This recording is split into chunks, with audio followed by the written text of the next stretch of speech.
www.attableek.com, the reviver of Iman.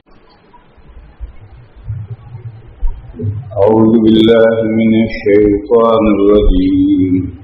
بسم الله الرحمن الرحيم. إنما أموالكم وأولادكم فتنة والله عنده أجر عظيم.